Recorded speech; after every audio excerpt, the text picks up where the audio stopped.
Hello and welcome to this month's 2Div PME CoveTalk on war, conflict and being human with Dr. Richard Davis. I'm Major Jeremy Barracks from Headquarters 2nd Division. If you haven't downloaded the Cove app and turned on notifications, please do so. Follow us on Facebook, Twitter and LinkedIn or ForceNet because it's the best way to stay up to date with what's happening at the Cove. Next week, the Cove's 22 challenge titled My Most Important Leadership Lesson will kick off on Facebook and LinkedIn, and please check out the Cove website to see how you can contribute. This Cove Talk will discuss some root causes of conflict, starting with a broad view. Observations of the conflict in the Ukraine and closer to home will be made. Hopefully we can draw out our presenter today, Dr. Richard Davis, on if war is an inevitability of cultures clashing or if the opposite of true in that some cultures will inevitably go to war. Perhaps, as I suspect, being the academic he is, he'll explain that it's a little bit more complex than that and the interconnectivity between culture and war are not quite that simple. This lecture today will be delivered by Dr. Richard Davies. He's currently employed as the Centre for Defence Leadership and Ethics and Australian Defence College, Head of the Cross-Cultural Capability. He has had significant anthropological experience over the last 22 years since receiving his PhD in anthropology from the Australian National University. He can speak with some authority on this subject today, as in the Australian context specifically, given his extensive fieldwork, which includes conflict and historical warfare in the Torres Strait, as well as working with the brigades in their workup training through their exercise series and the date construct. Dr. Richard Davies, welcome to Randwick Barracks Officers Mess. Welcome, and I look forward to your presentation. Thank you, Major Barracks. Thank you for being here this evening. War, conflict, and being human. I'm just going to go straight into this. I want to ask you, what is the most significant, if you know of the most significant 21st century war that you've never heard of? I can pretty much guarantee you haven't heard of this war before, and it's a really important war. It would be very unlikely for you to have heard of it. But I want you to think to yourself, is there a war out there? Well, if you haven't heard of it, then you don't know to say it, to think of it.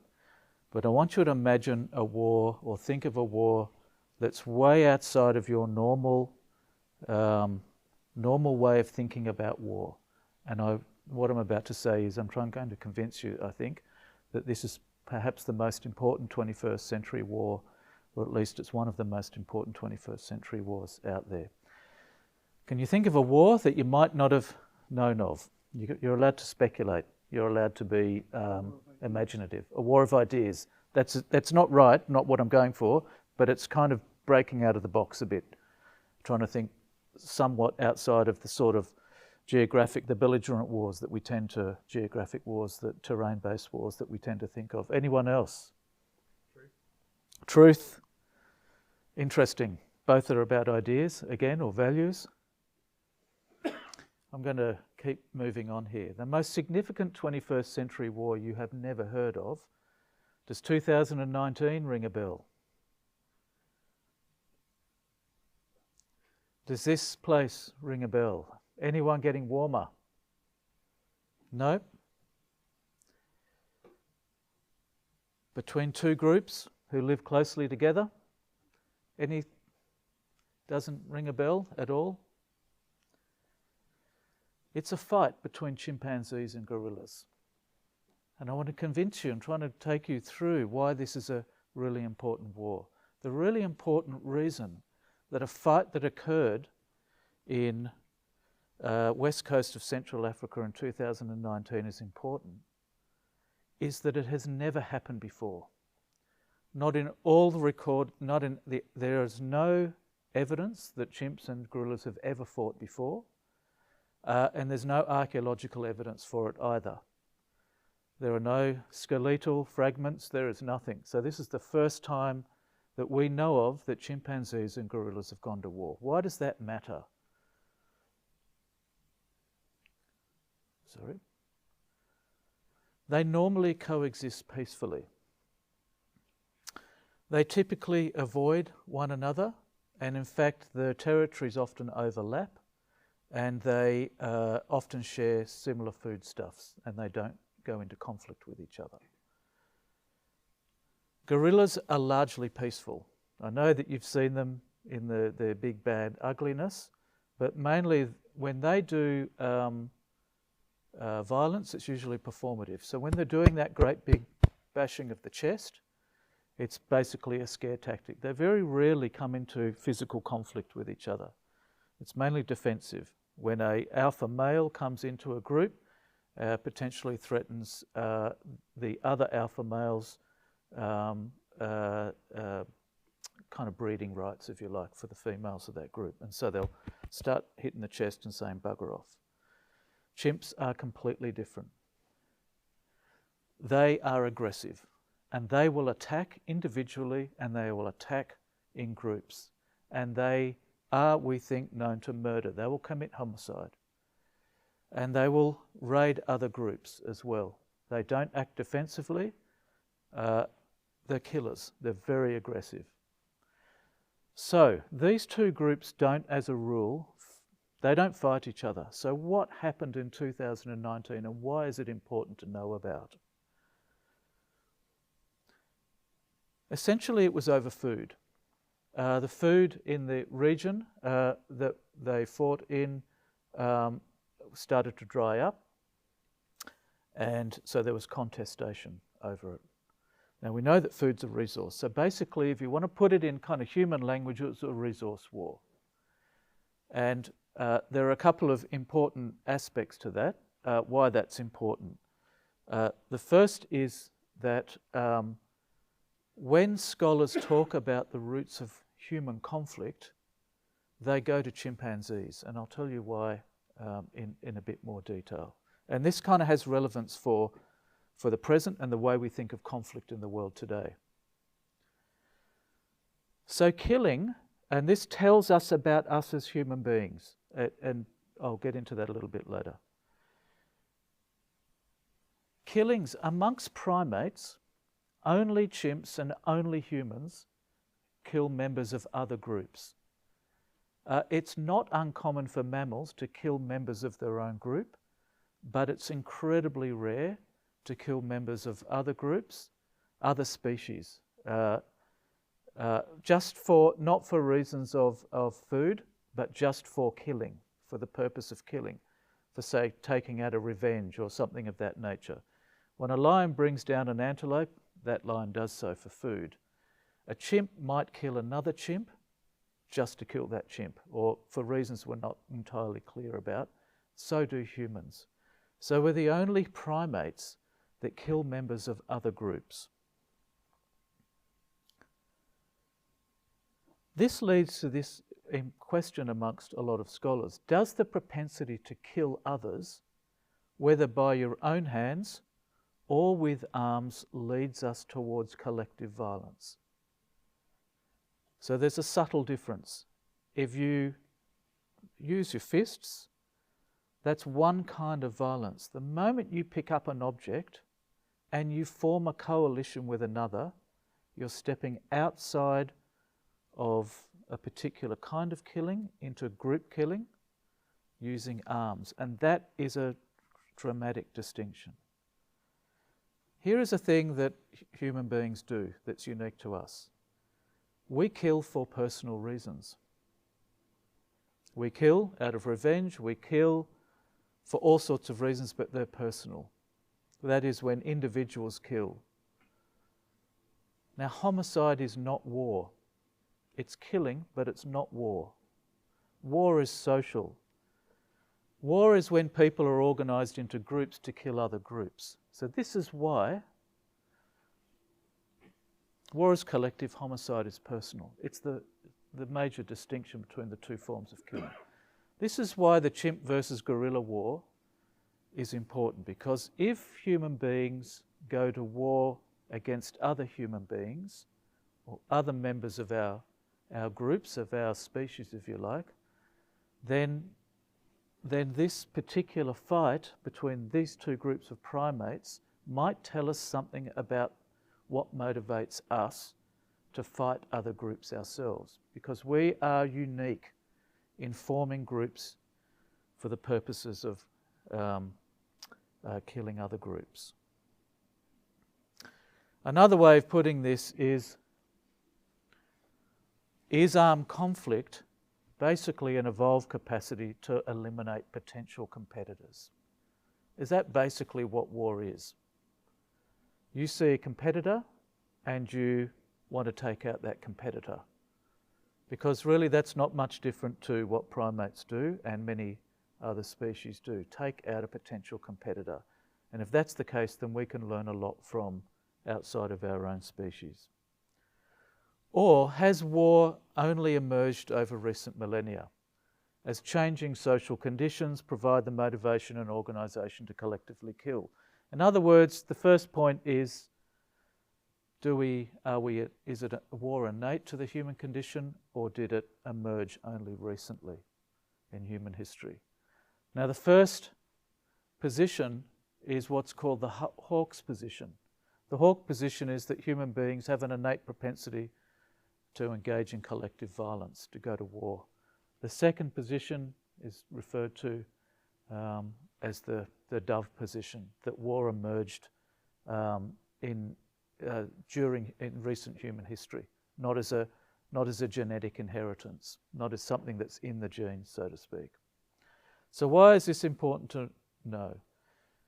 Humans are most closely related to apes, including great apes. So chimps and gorillas and humans today, our common ancestor was about 6 or 7 million years ago.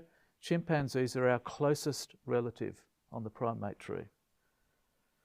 Chimps and humans share 99% DNA, and the closest common ancestor 6 to 7 million years ago. So lots and lots and lots of research goes into looking at chimpanzee aggression and coalition fighting, where you're collective fighting, because that is regarded as telling us something about the way we do our own fighting ourselves. Chimpanzee conflict behaviour is understood to provide insight into the question of whether humans are naturally disposed to war or not. And I'm going to ask the people in this room, do you think human beings are naturally disposed to war? That is, it's an innate propensity. Doesn't matter where you're born in the world, you, as a human being, you are predisposed to war, to fight. Another way to put it, if you want to be really blunt, is, are military institutions inevitable because human beings fight? You think so? Everyone in the room, yes? Yep. Who's no? There's not a no here? Courage, guys, courage. So the question is, does the 2019 chimp-gorilla fight show that chimps and therefore humans are instinctively warlike? And other chimp fights, actually. There's a few others. There's a famous one in the mid-1970s in the Gombe National Park in Tanzania, where chimpanzee groups are observed attacking other chimpanzee groups and killing them mercilessly. And if you go onto YouTube, you'll find lots of footage of chimps engaging in some pretty aggressive behaviour. So chimpanzee fightings, tell me if this sounds familiar, are organised into groups and inhabit territories. Strong evidence that fighting is male on male. Largely it's male on male. It's both individual and groups attacking others. And group attack indicates coalition and collective warlike behaviour. Chimps will also raid into other territories to attack, not as a defensive manoeuvre, but to attack, to take territory, and to kill others and kill the particularly males and females so they don't reproduce. Now the most recent research, this kind of number might not look much to you, but I'll try and make it sound good, interesting, on mammalian same-sex species, that is, human beings and mammals. The research on all mammals, same species killing, that is, a chimpanzee killing a chimpanzee, a dog killing a dog, so forth, shows that 2% of human deaths are from killing, whereas the general percentage is 0.3% for all mammals. So human beings kill, and we kill each other more than any other mammal does. We have a higher propensity to kill. Does that matter? At one level, it doesn't, because one doesn't expect bunny rabbits to kill each other, but we do expect humans to kill each other. So we're not all equal in a sense in the way that the role killing plays for us. The question matters because if it's true that humans have an innate propensity for conflict, then we can identify drivers for conflict. We can find out what motivates human beings. What are the major drivers for conflict? It also delivers predictive capacities for conflict-oriented group behaviour.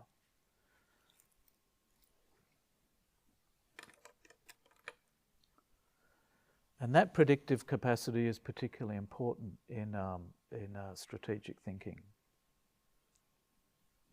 It also identifies motivational factors for fighters, if all of this is true, that we do have an innate capacity to fight, to kill, and that chimpanzees provide us with some of the templates for understanding what are some of the root drivers of conflict. It also identifies potentially natural leadership, because if you observe the way chimps coalesce around leaders, it might tell us something about what a natural leader is. So I'm sure very few of you here want to be compared to a chimpanzee, but you get the point. That if chimpanzee groups are coalescing around influential individuals and they lead them into combat, then it might tell us about what are the qualities of good leadership. It also naturalises violence, because if we're predisposed to violence, then it's just inevitable. But if this is wrong, then searching for the essential features of human nature vis-a-vis war can lead to catastrophic identification of geopolitical interests, enemy intentions, and resultant strategy. If it's true that there are innate propensities to conflict, then we can identify some of these drivers. But if there aren't innate propensities and we misidentify the drivers for conflicts, we could kind of create we could have catastrophic it can have catastrophic implications. And this is really important for the way we understand, many scholars and analysts of war understand geopolitical relations. Deep down, much military strategy is guided by these basic assumptions. Now, I know I'm probably going to tread into controversial areas, but I'm drawing on a particular one text to give an example of this.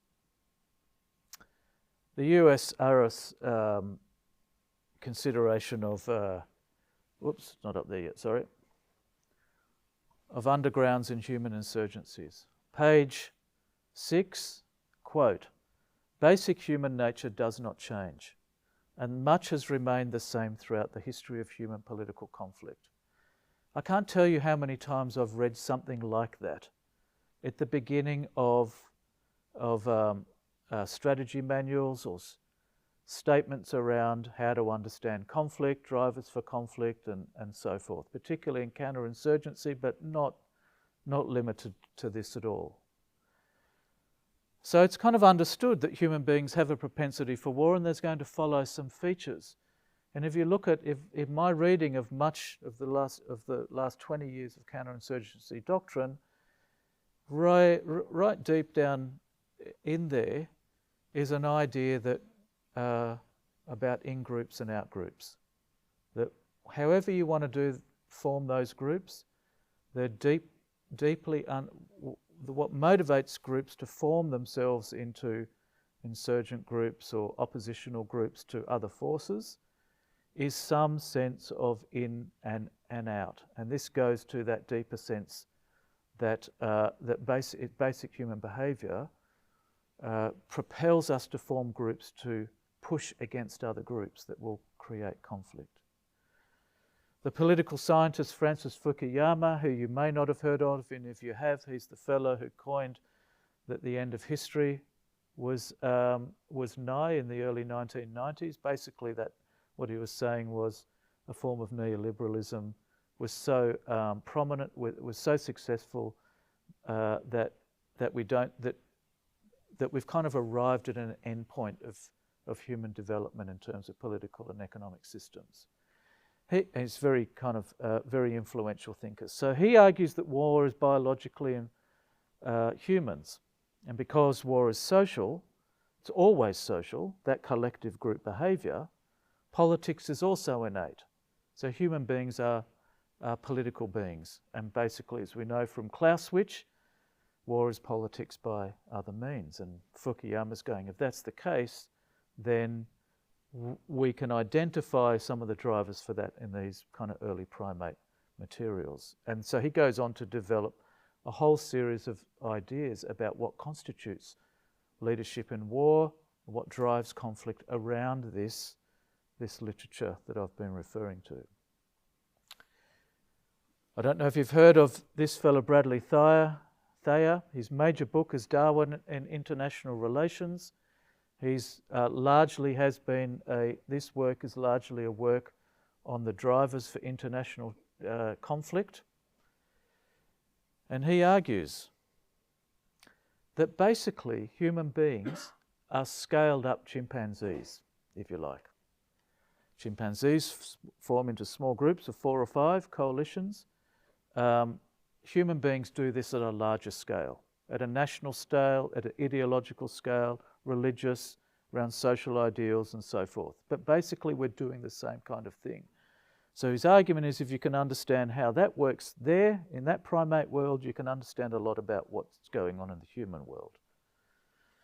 So one of the major things he says that chimpanzees do and human beings do is protect resources, including security from attack.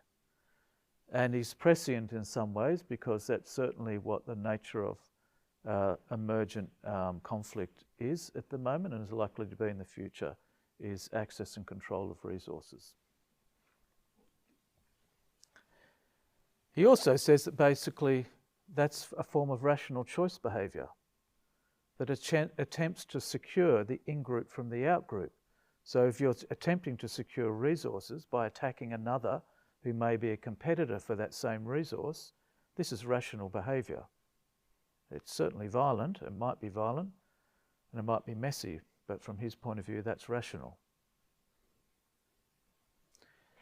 And he says group behaviour at a very basic level, we can understand this in-group and out-group distinction as giving rise to these larger phenomena of xenophobia, this radical distinction between us and another, and ethnocentrism, which is a sense that you view all cultures from your own privileged point of view. And he says these are 2 contemporary versions of that early primate behaviour to form groups to attack others, to exclude others.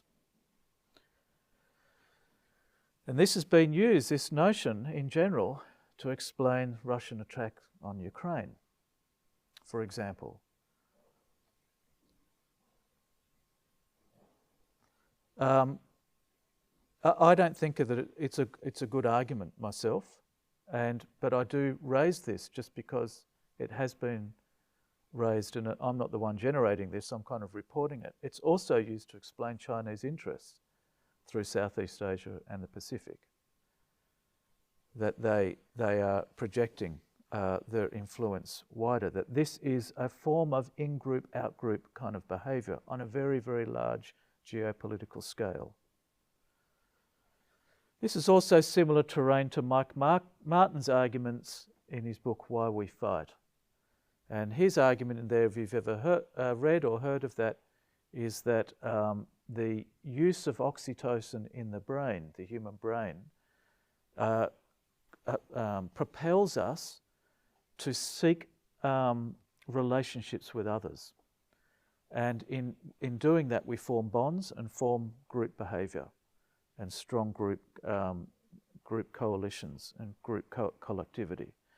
And that particular insight, and this is an evolved disposition in human beings, is the retention of oxytocin and the use of it, the firing of it in the brain, and the importance of that in forming bonds, in group bonds with people.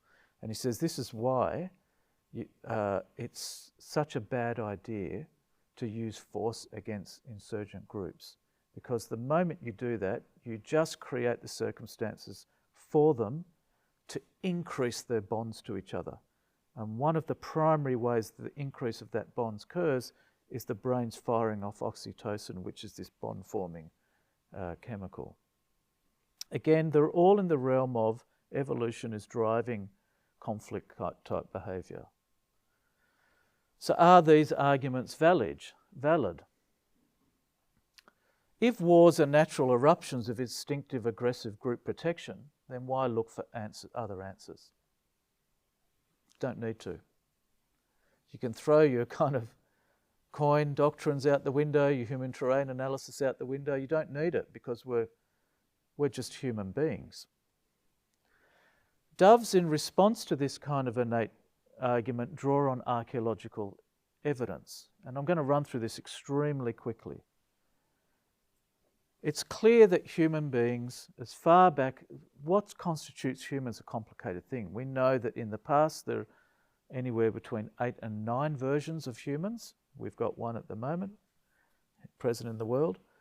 Humans have always killed each other. The evidence shows it. When you dig up a bone, there's plenty of evidence of chip marks on them and dents and so forth. But it's not clear that human beings engaged in collective violence. That's really up for grabs. In fact, the evidence for that's somewhat weaker. Clear that homicide or one-on-one violence was common and present all the way through human history, not collective violence.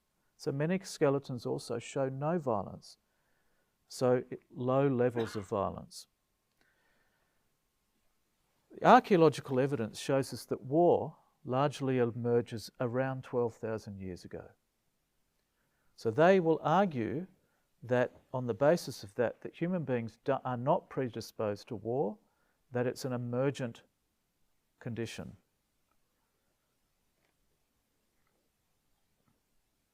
Why? These are the reasons why. Around that time, humans become more sedentary. There's rapid tool development of agriculture so people can stay in one place more, concentration of valuable resources, increased regional populations, trade in high-value goods. The take-home message, there's more to fight over and societies start to militarily organise themselves. So we start to see the emergence of militaries around this time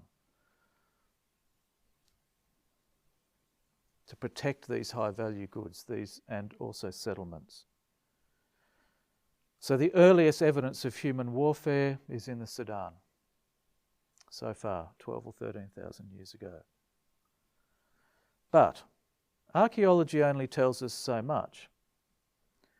Interestingly, a high proportion of recorded early war, that's way back then, thousands of years ago, is environmentally induced. Drought and changing climatic conditions look like they have been the major drivers historically for human conflict.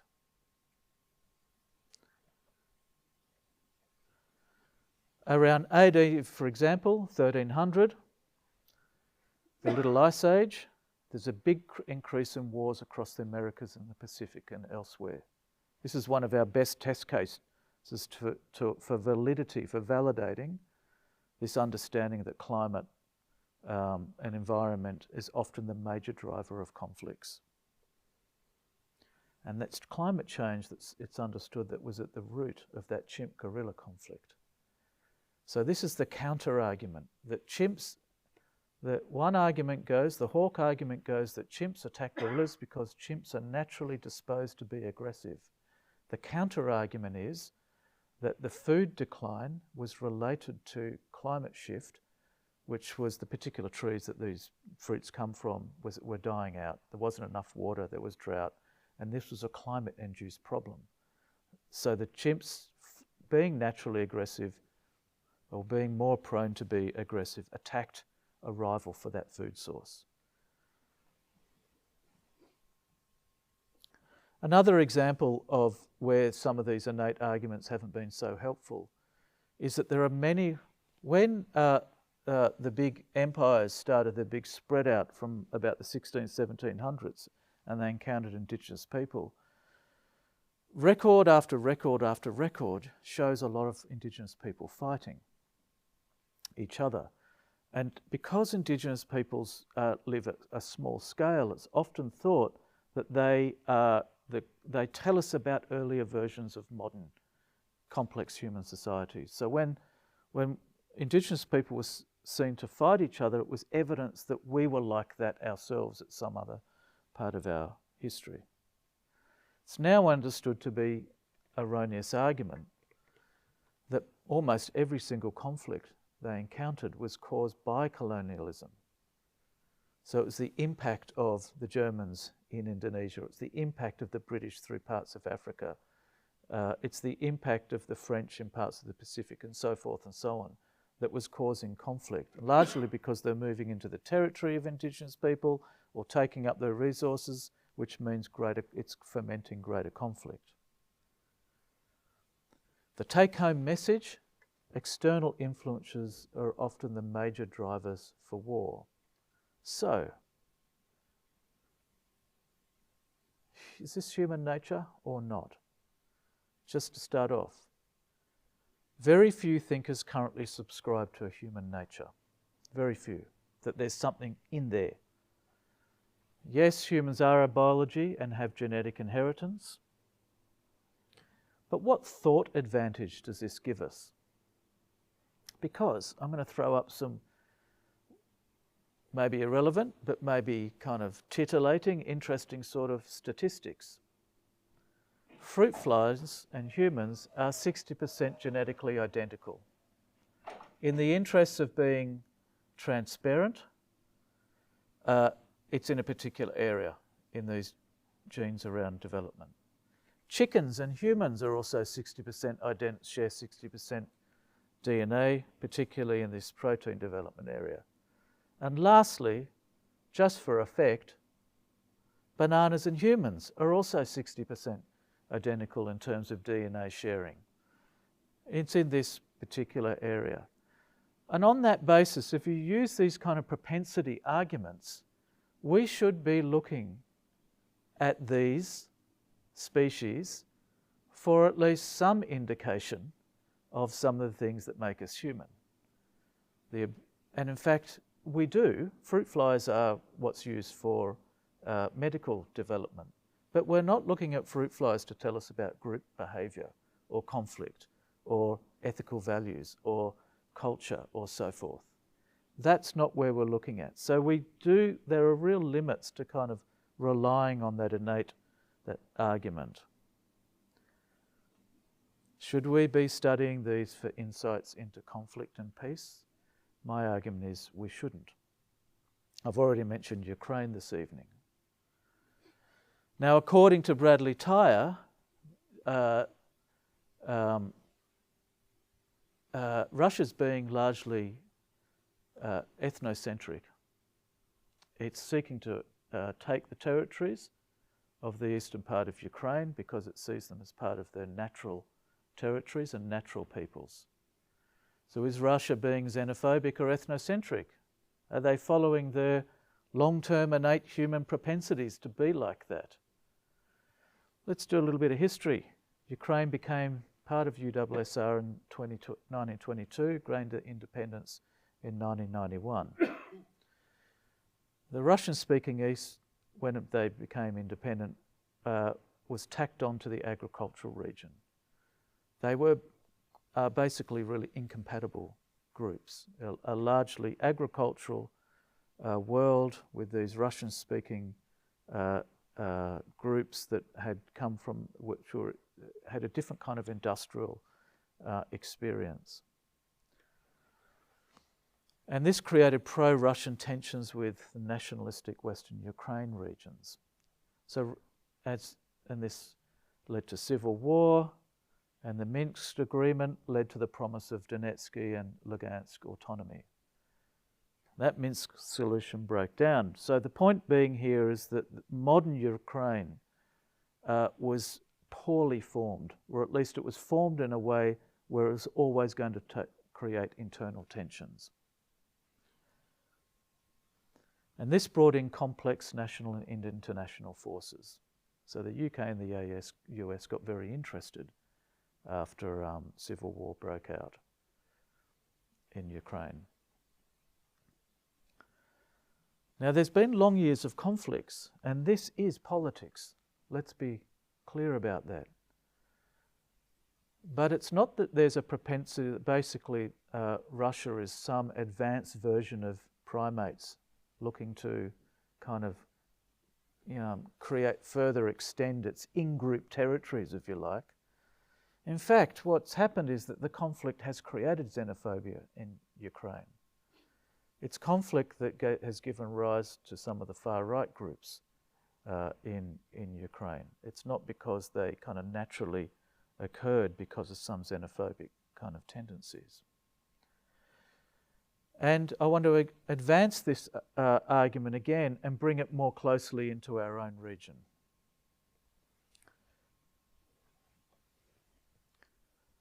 Not the same, but there are some extremely broad similarities.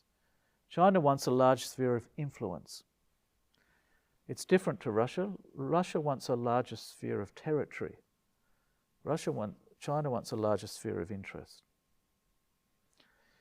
It also understands itself uniquely to be... its territory doesn't stop at its geographic borders. There is a sense of Greater China. And so all nationals and all people of recent descent from China are also treated as external nationals beyond the border of China. And so China understands uniquely that its peoples extend beyond its geographic borders. And if that doesn't make sense, I could kind of run a small scenario with you to show how that works for you individually, how your own sense of self extends beyond your own body. And in other words, China's body extends beyond its own borders. It understands itself. Now, China's sphere of influence that we know is going all the way through the South China Sea, through Indonesia, down Papua New Guinea and into our region. To understand why they are interested in that region, apart from the geography of it, but what appeals they're making, what is the point of that Belt and Road Initiative? We know that it's to create influence, but what is the underlying compulsion beyond money that's making these countries look to China? And I want to suggest that the beginning of this is in the Bandung Conference in 1955 in West Java. 29 countries took part in it. They were all the countries that had been colonised and were just coming out of colonisation in Africa and across Asia. So you wouldn't have found France, England and Australia in it. It was these African countries and Asian countries that had been colonised. They formed their sort of the beginnings of their first alter UN, an alternative UN. They established 10 principles. These are pretty important for the kind of decolonisation movements across the world. China wasn't a part of that. Several years later, the non-aligned movement adopted the Bandung principles. There are 120 countries and China is an observer. These are all the countries that don't see themselves as part of, or necessarily not as developed as the developed parts of the world. Out of this is the China South-South policy. What that largely does is it funds developing countries.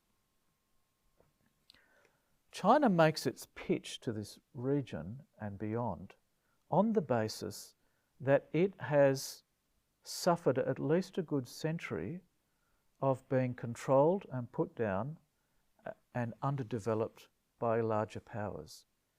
And when they move through the region, they can appeal to those countries who are in a similar position, who have not experienced the benefits of globalisation or liberalism or liberal trade policies, but by virtue of their size and other geopolitical factors, have not been able to develop and get the same benefits of increased wealth. And China is able to say to them, we've been there too. We know what that's like. We are you, you are us.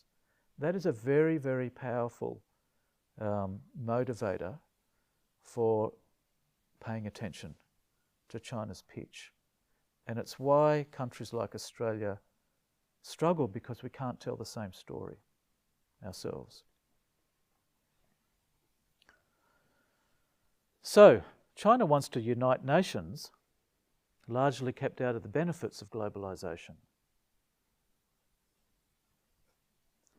In part, these sorts of conflicts will be driven, if they occur, by different rationales around globalisation. Remember, China is not asking these countries to become part of a larger China. They are asking to form alliances. And this is in the kind of 100 or so years doctrine of Western war, a great challenge to us, because we see force in very different terms. And I mean force diplomatically and trade terms and all sorts of other ways. And I should also say that China has a very different and complex view of conflict, which is very, very unlike our own. Basically, the Western view of conflict is that it's around competition for scarce resources. Those resources might be ideas, they might be physical attributes, water, food, territory, and so forth.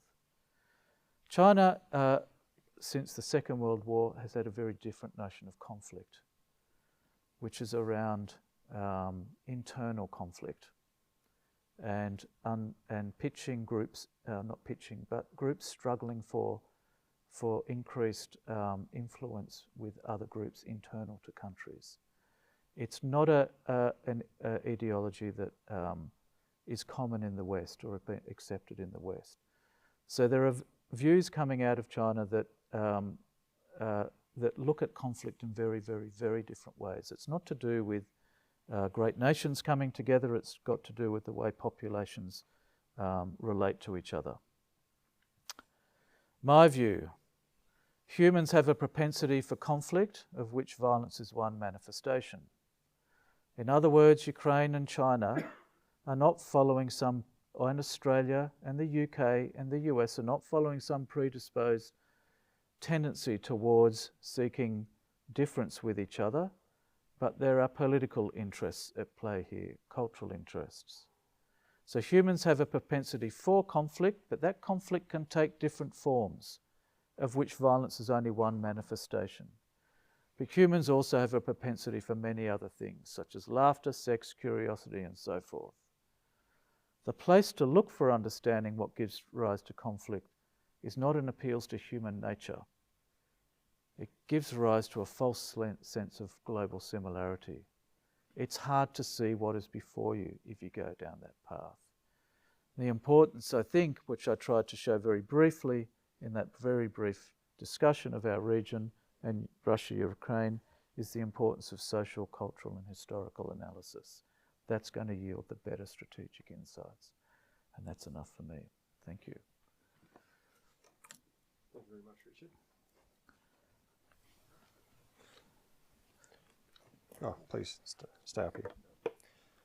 So, ladies and gents, I'll thank Richard in a moment for his excellent lecture for us this evening.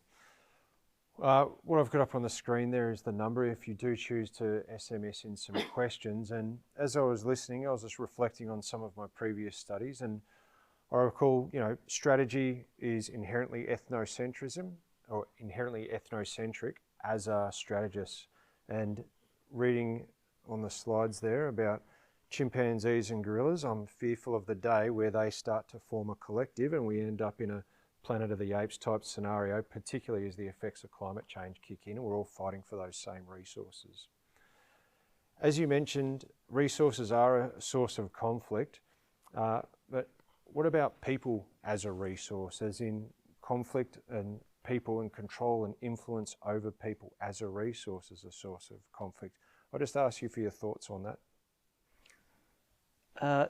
I tend not to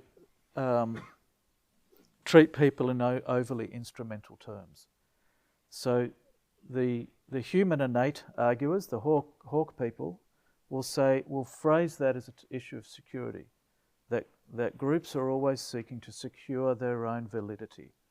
And they might do that on the basis of ideas, religious ideas or political ideas or other ideas, but basically it's a matter of security. People, unfortunately, people are not always regarded as, well, people can be regarded as an expendable resource.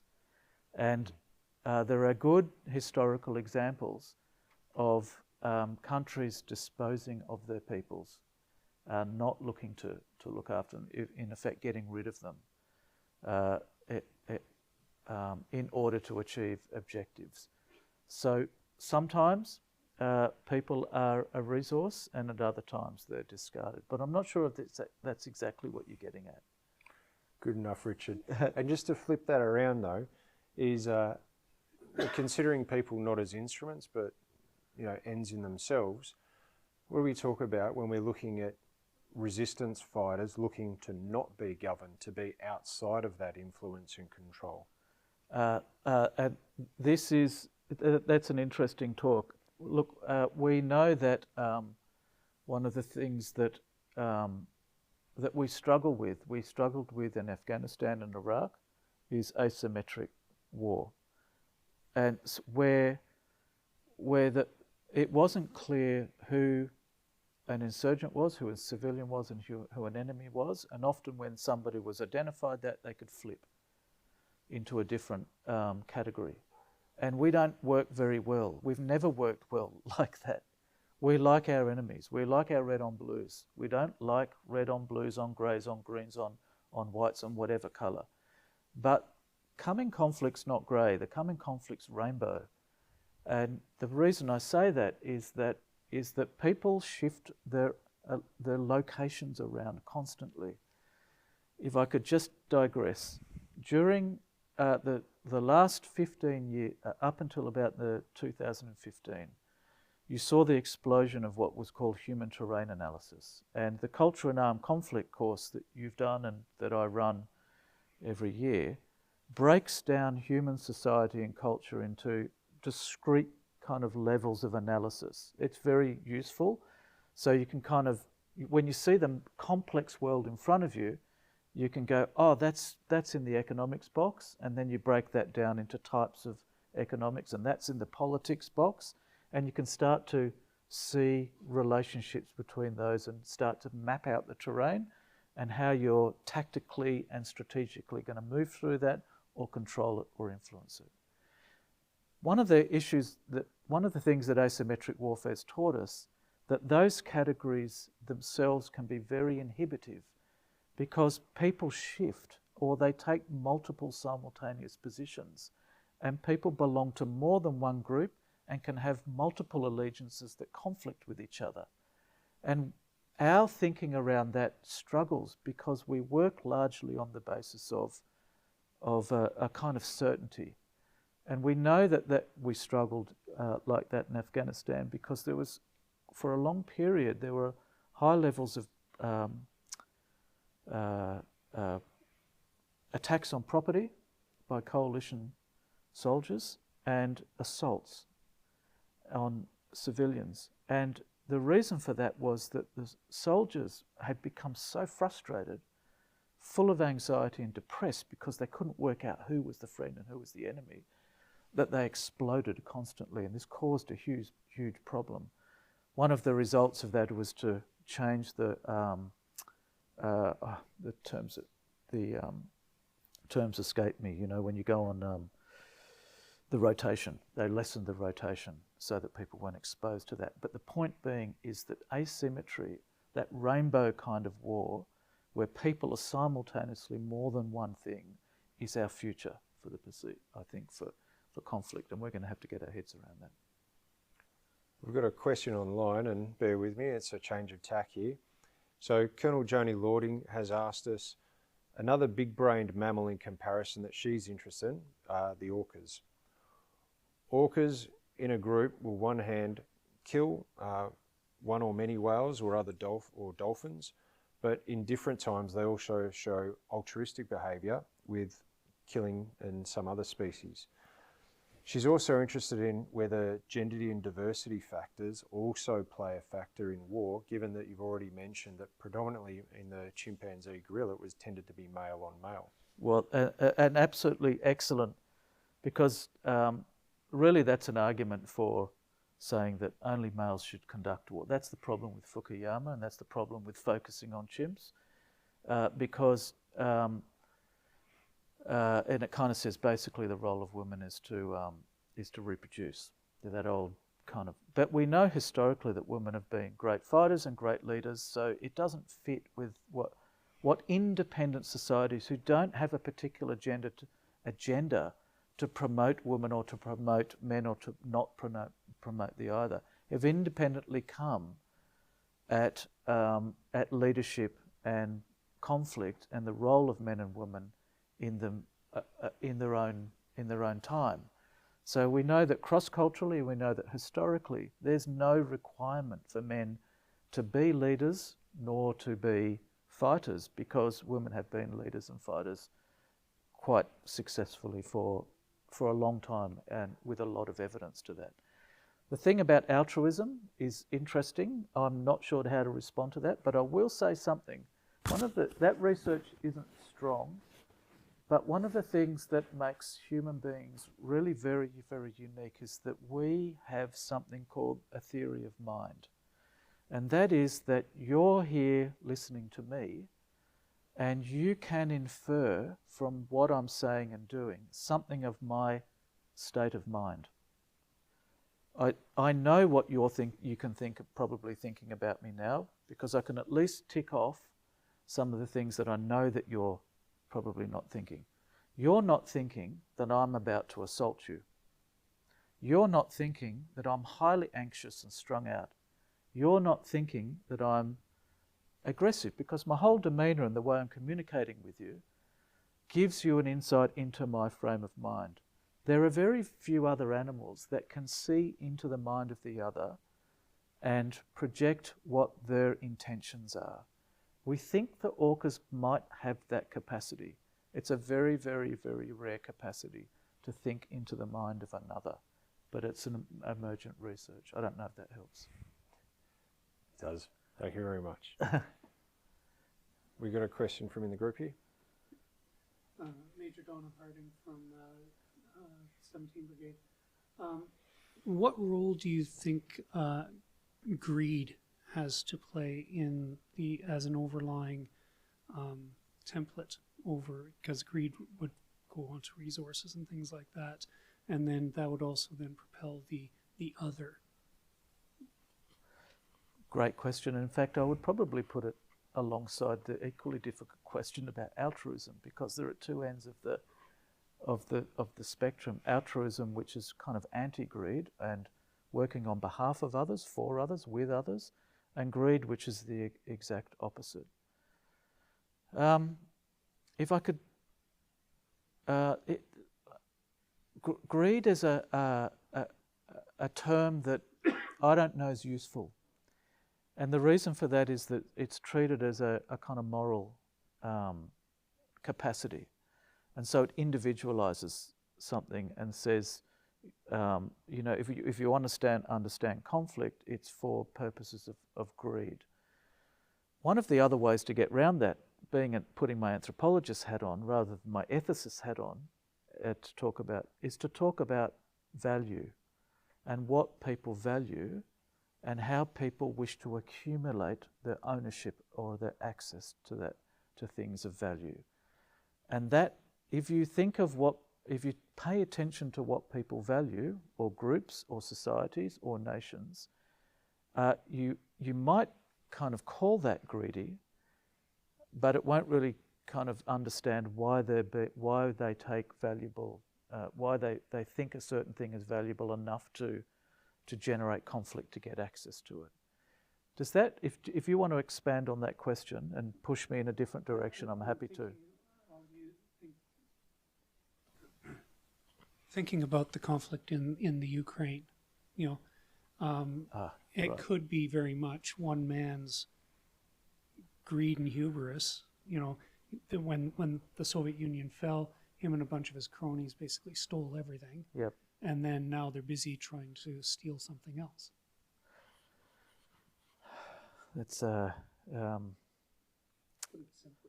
yeah. I don't know, because I think that we see some of the precursors to Ukraine and Crimea. This is a particular sense of. It's a complex thing, obviously, but it's a sense of nationalism,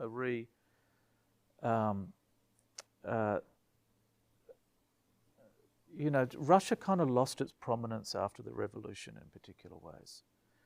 And it kind of, that is the early 20th century revolution, and it kind of struggled to achieve the power it had in Europe.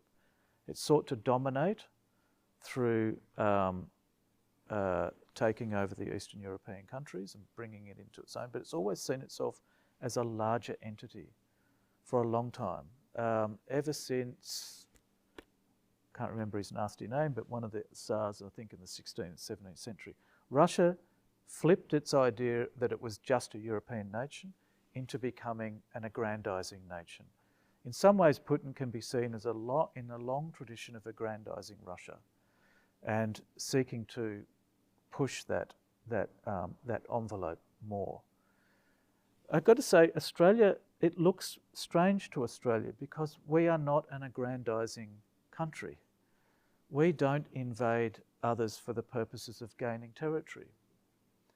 We don't invade others for the purposes of gaining control and access and ownership of their resources. We go to war in the aid of others' interests. We've never invaded another country purely for our own purposes, just on our own. Is that right? I can't think of a conflict where we've gone, we're going to take that over there and we're going to install our own government officials or get local people to be our government officials. So when we see Russia do what they do, it really comes from, we struggle to understand it because it's not within our kind of historical and cultural DNA. Greed, yeah. Immediately my thought went to, I can think of the way North American business and finance works for a different kind of greed too, that I don't think lets Russia or the US off the hook, or for that matter, many, many powerful and rapacious business people. I don't know if that helps. Dr. Richard Davis, thank you very much for coming along today, and we've left it on a positive note for Australia, talking about the altruistic reasons in the interests of others why we might go to war rather than any sort of expansionism. Ladies and gentlemen in the room here, if you please show your appreciation. Richard, thank you very much. Thank you.